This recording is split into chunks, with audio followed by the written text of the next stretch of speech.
आधुनिक भारत का इतिहास, मुगल साम्राज्य का पतन। अहमदनगर में 3 मार्च 1707 को औरंगजेब की मृत्यु हुई। औरंगजेब की मृत्यु के बाद उसके की 3 पुत्रों मोहम्मद मुअज्जम, मोहम्मद आजम एवं मोहम्मद कामबख्श के बीच उत्तराधिकार के लिए युद्ध हुआ।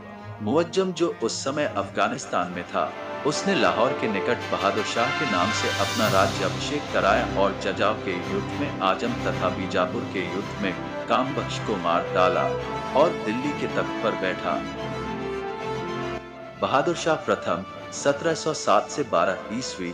बहादुर शाह प्रथम 65 वर्ष की आयु में मुगल सम्राट बना। उसने मराठों और राजपूतों के प्रति मैत्रीपूर्ण नीति अपनाई तथा मराठा नेता शाहू संभाजी का पुत्र को मुगल कैद से आजाद किया। जोसुआ केटेलार के नेतृत्व में एक डच प्रतिनिधि मंडल बहादुर शाह के दरबार में आया। इतिहासकार खाफी खान ने बहादुर शाह को शाह ए बेखबर कहकर पुकारा है। जहांदार शाह 1712-13 ईस्वी। जहांदार शाह जुल्फिकार खां की मदद से सिंहासन पर बैठा और उसे अपना वजीर नियुक्त किया। उसने आमेर के राजा जयसिंह को मिर्जा राजा की उपाधि के साथ मालवा का सूबेदार बनाया तथा मारवाड़ के राजा अजीत सिंह को महाराजा की उपाधि देकर गुजरात का सूबेदार बनाया। जहांदार ने जजिया बंद कर दिया। वह अपनी प्रेमिका लाल कुंवर से काफी प्रभावित था। अजीम उस शान के पुत्र फर्रुखसियर ने सैयद बंधुओं की सहायता से 1713 में जहांदार शाह की हत्या कर दी। जहांदार शाह को लोग लापरवाह या लंपट मूर्ख कहते थे। फर्रुखसियर 1713-19 ईस्वी। फर्रुखसियर को सैयद अल्लाह रखा एवं हुसैन अली के सहयोग से सिंहासन मिला तथा नृप निर्माता किंग मेकर कहलाए। इसी के काल में सिख नेता बंदा बहादुर की फांसी दी गई। जॉन शोरमन के नेतृत्व में ईस्ट इंडिया कंपनी का एक दल 1717 ईस्वी में भारत आया।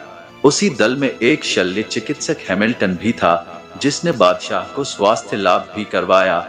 फर्रुखसियर ने 1717 ईस्वी में ईस्ट इंडिया कंपनी के लिए व्यापारिक लाभ का शाही फरमान जारी किया, जिसे कंपनी का मैग्ना कार्टा कहा गया। फर्रुखसियर सैयद बंधुओं से मुक्त होना चाहता था, लेकिन सैयद बंधुओं ने पेशवा बालाजी विश्वनाथ से दिल्ली संधि करके मराठों की सहायता से फर्रुखसियर की अंधा करवाकर उसकी हत्या कर दी।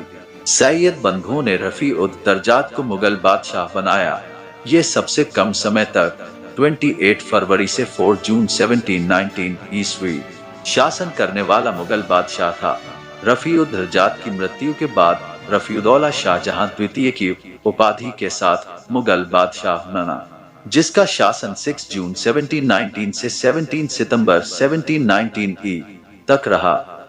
मोहम्मद शाह रोशन अख्तर 1748 ईस्वी। मोहम्मद शाह ने 1720 ईस्वी में जजिया कर को अंतिम रूप से समाप्त कर दिया। शून्य मोहम्मद शाह ने निजामुल मुल्क के नेतृत्व में 1722 ईस्वी में सैयद बंधुओं की हत्या करवा दी। निजामुल मुल्क चिनकिलिज खां ने हैदराबाद के स्वतंत्र आसफजाही वंश को नींव डाली। इसी के काल में अवध, सादत खां, बंगाल, मुर्शीद कुली खां, भरतपुर, मथुरा, बदन सिंह, गंगा यमुना दोआब, रुहेल तथा फर्रुखाबाद में बगंश नवाबों ने अपनी स्वतंत्र सत्ता की स्थापना कर ली। 1739 ईस्वी में नादिर शाह, फारस का शासक, ने भारत पर आक्रमण किया।